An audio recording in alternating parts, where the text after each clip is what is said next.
I'm 10% body fat, I weigh around 130 pounds, and this is everything I eat in a day. All of these meals have one thing in common, and if you stick around, we'll talk about what that thing is. So for breakfast, I typically try to balance protein, carbs, and fat. So I have 2 pieces of sourdough bread, about 50 grams of avocado. I have this stuff that's really good for your gut, red beet, cabbage, and organic kraut that I put on top of the avocado. Then I do 2 eggs and a half a cup of egg whites, usually with either roasted asparagus or roasted mushroom. Today I had roasted mushrooms, and I just throw about 20 or so grams in, just kind of a quick little handful to give me some good veggies with my breakfast. So on average, I start my day with about 500 calories, give or take 45 grams of protein, and that's including 15 from the collagen, 35 grams of carbs, and 21 grams of fat. The second meal that I have after breakfast is typically 3 or 4 hours later, and I eat it because it's lighter. So it's gonna get me through my gym session so I feel like I'm fueled, or my long run or ride. And that way I don't bonk on any of those sessions, and I can get a really great workout without feeling exhausted, but also not weighed down. So I do non-fat or low-fat Greek yogurt, strawberries, a little bit of almond butter, a half a tablespoon, I rarely ever do a full tablespoon, just for a little bit of fat to feel satiated, a drizzle of honey, and then I know if I'm gonna be going for an extended amount of time in my workout, I'll either throw in a mush or a banana, just for a little bit of extra carbohydrates. If you wanna keep this as a lower calorie meal, you can keep that nut butter lower, or you could swap in peanut butter fit, which is that PB powder, just to give you the flavor, and you could also take out the mush and just stick with just the strawberries. This bowl alone, with just the yogurt, strawberries, creamy almond butter, which I only do about 8 grams, and a drizzle of honey, is about 231 calories. So I hope that you guys can see here, this is not a lot of calories, but it's gonna keep your metabolism going. It's got protein to provide your muscles what they need so they can keep building throughout the day. And it's also gonna satiate you. And for comparison, maybe you stop at Starbucks and you get the mocha cookie crumble frappuccino in a grande. So not even the biggest one that they have. That's gonna be 480 calories. This little bowl is only 231. Theirs is gonna have 24 grams of fat and 62 grams of carbs with 55 grams of sugar. What that's gonna do to you is it's gonna make you feel good for just a second, and then you are gonna crash. So you can have really satisfying, really satiating options that also support your goals. And if I need it, or I feel like need a little extra that day, I'll usually add in like a mush or maybe a banana. Typically I go with the mush. Even adding in this mush, that is still less than that Starbucks drink I just talked about.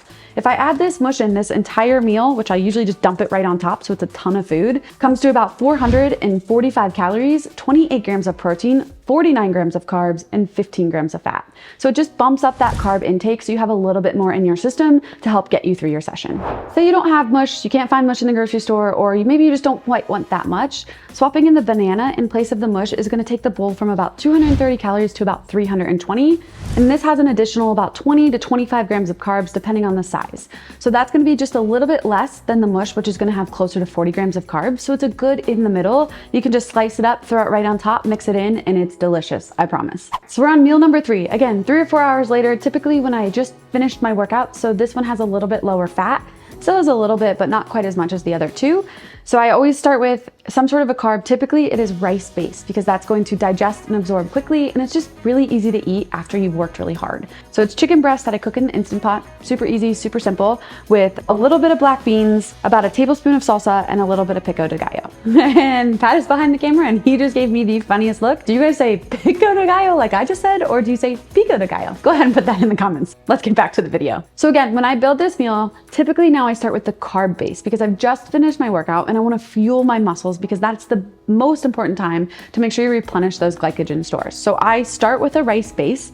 Depending on what kind of level my activity was, it's anywhere from usually like 120-ish grams of rice, maybe up to even close to 200 grams. Depending on how active I am, I can adjust that. This bowl has about 120 grams of rice. It has 75 grams of chicken, 25 grams of beans, about a tablespoon of salsa, and just a little bit of pico de gallo or pico de gallo.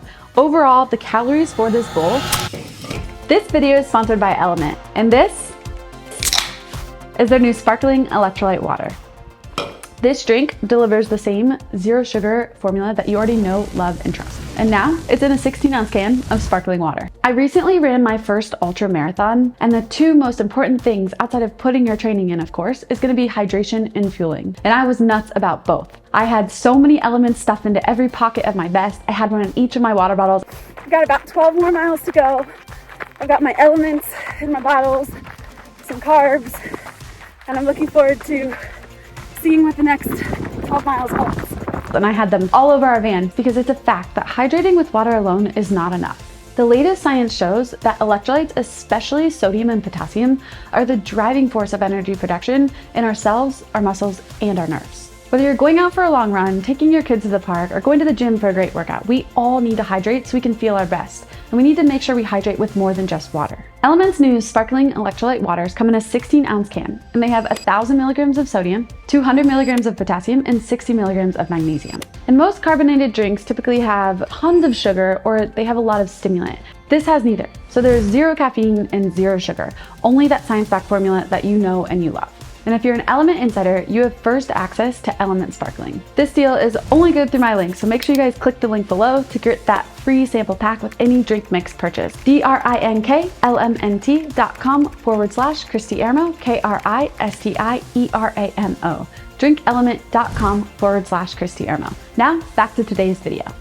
Come to about 305 calories, 28 grams of protein, 40 grams of carbs, and 3 grams of fat. So again, the fat is just a little bit lower, and I find that's easier to digest after you've worked really hard. And again, I hope you guys can see, like, this is not a small portion of food. There's quite a bit of food in here, and you also have the free range to adjust this based on what you need, like I talked about. We could take the carbs up, we could take the carbs down, add more protein, whatever it is to help you hit your goals. I just kind of find that's the sweet spot for me, and it's something that I can finish this entire bowl, not feel overly stuffed, but feel very satiated, very satisfied, and it holds me over until my next meal. I hope you guys are kind of starting to see a trend. First, these are all balanced meals that have protein, carbs, and fats. And second, if you kind of look at the sources of food that I have, no single meal has more than 3 to 5 ingredients. So it's thinking whole foods can get you way more food that's gonna satiate and satisfy you versus something like that cookie mocha frappuccino that we talked about earlier. And now we're to dinner. So again, I kind of eat every 3 to 4 hours. This will be the 1, 2, 3, fourth time that I'm eating throughout the day. And I've probably got 2 more after this. So I just like to keep those meals a little bit smaller because that helps me feel like I can keep going and I'm constantly fueled throughout the day. And it also keeps my metabolism going. It's kind of like the analogy, if you've ever heard it, if you don't continue to feed a fire wood, the fire's gonna die off. Our metabolisms are very similar and we never want our body to feel like it's starving. So let's talk about what I've got for dinner. I have a simple 4-ingredient meal and they are all whole, naturally processed foods. So we've got a pork tenderloin and I have about 4 ounces, give or take, of that pork tenderloin, about 175 to 200 grams of a baked sweet potato, a few pieces of asparagus, typically 30 to 50 grams, and then about 50 grams of avocado, which is usually about half of an avocado. This is typical dinner for me. I might switch out the meat for maybe a lean cut of beef to get a little bit higher fat content than this pork tenderloin, but we always have some sort of a protein, whether that's pork, chicken, or beef, some sort of a carb, and at this point, it usually becomes more of a potato. We've got a veggie, and then we've got a healthy fat. A couple other ways that sometimes I'll kind of mix this meal up is I'll take my sweet potato and I'll mash it so it goes on the bottom of a bowl. Then I'll slice up my pork, slice up my avocado and my asparagus and kind of create like my own little bowl instead of just kind of keeping everything separate on the plate. But I think for you guys to be able to see it, it's really helpful to see it on this plate. So this meal in total has about 385 calories, 34 grams of protein, 42 grams of carbs, and about 10 grams of fat. So you can again adjust this slightly depending on your personal goals. If you feel like you do better with a little bit more protein, you could up the pork just a little bit and you could take the sweet potatoes down or you could remove them altogether. If you're somebody like me, when you're training for endurance, sometimes I might take that pork down and then I might double my sweet potato portion. So there's a lot that you can do and a lot to trial, but generally, when I'm not training for anything crazy, this is what my standard dinner will look like. What we continue to talk about is volume of food. Volume of food helps us feel like we are eating a lot. And this is a full-size dinner plate and it's pretty much full. It's also heavy. So when I finish eating this, I feel like I've gotten a lot of food. I've also gotten lots of nutrients. If I sub this out for maybe like a Hot Pocket or a piece of pizza, I'm gonna get one small piece of pizza for the amount of food that I can have if I pick clean, whole, unprocessed foods. So we're getting towards the end of my day, and here we're gonna eat again about 2 or 3 hours after dinner. Kind of not super close to bed, but something just to hold me over through the night so I don't wake up hungry. There's nothing worse than when you're laying in bed and your stomach's growling, then you wake up hungry, then you want to eat in the middle of the night, and then your next day's thrown off and you also didn't get a good night's sleep. So it's important to fuel properly so we can also get good quality sleep. So I like to end my day with cottage cheese. Good Culture is my absolute favorite and I go with a low fat. So this is about 155 grams of Good Culture cottage cheese. It's 10 grams of pumpkin seeds, and then a half a cup of frozen blueberries. I love the frozen blueberries in the evening because they really satiate and they really satisfy my sweet tooth. So this is one of my favorite meals that I look forward to every single night. And the calories are 213 calories, has about 25 grams of protein, 15 grams of carbs, and another 10 grams of fat. With this meal, I add the pumpkin seeds because one, they have really great nutrients, and two, they give me a little extra fat before bed, but they also have a little bit of salt to them. Paired with the frozen blueberry, kind of has that sweet, salty flavor. So the protein's gonna keep you satiated throughout the night, and they get a little sweet and salty with it. And it's also nice and cold, so it just tastes delicious and it really satisfies my sweet tooth. Sometimes I will prepare ahead and I will swap this out for a creamy. So if I'm making a creamy, I typically do a scoop of Formula One protein. I do about 3/4 cup of almond milk, and I found a really great one that only has 3 ingredients that I absolutely love. And then we'll throw in maybe a little bit of sugar-free pudding mix just to keep it nice and thick with a little bit of PB Fit. And then I'll top it with some pumpkin seeds or granola. So I kind of can sub this one out based on what I'm feeling that I need, how hungry I am. But again, protein is going to be that base, whether it's the Formula One protein or the cottage cheese, just to get me through the night so I don't wake up hungry. You don't have to eat the same thing every night, but find different things that are kind of broken down into the same category. So it's going to have a protein that's going to hold you through the night. It might have a little bit of carb and a little bit of fat, just so you can get that balanced meal, whether that's your Ninja Creamy, this cottage cheese thing, maybe a yogurt bowl, whatever that is for you that helps satiate you. And you can also rotate them so you don't get overly sick of one thing. And I think that's extremely important. And because I didn't eat like a toddler all day, at the end of the day, I really like to treat myself with something sweet. And typically that looks something like this. This is a 55% cocoa. You guys tell me how you would say it. Basically dark chocolate. I love dark chocolate, and sometimes I'll get the salted caramel filled, just break off a square or two, and it's just super satisfying, super satiating, and I really enjoy it in the evenings. And I truly believe in moderation. It doesn't undo all the good decisions I made throughout the day, and it also helps me not feel restricted. I find a lot of times when we are told we cannot have something, all of a sudden, all our brain starts to do is focusing on like, that's all I want. If I'm told I can't have this piece of chocolate and it's in the cabinet, I'm gonna lose my mind because all I now want is that piece of chocolate. If it just sits there all the time, I know I can have it in moderation, I know I can have balance, I can enjoy a square at night, then it doesn't undo all of the rest of the hard work that I've done. And it also makes me look forward to my meals all day long. So this right here is about my bare minimum that I eat throughout the day. And a lot of times, like I told you, I adjust these meals up or down. Maybe I'll add in a banana, things like that, based on how I'm feeling, what my exercise looks like, or how many steps a day that I've gotten. On average, I average 15 to 20,000 steps a day. I train about 60 minutes right now. So about 2,050 calories at my bare minimum, 150 grams plus of protein, 200 grams plus of carbs, and about 70 grams plus of fat. I hope you guys can see that this is a ton of food, and what these meals have in common that we talked about at the start is they all have a minimum of 20 to 25 grams of protein.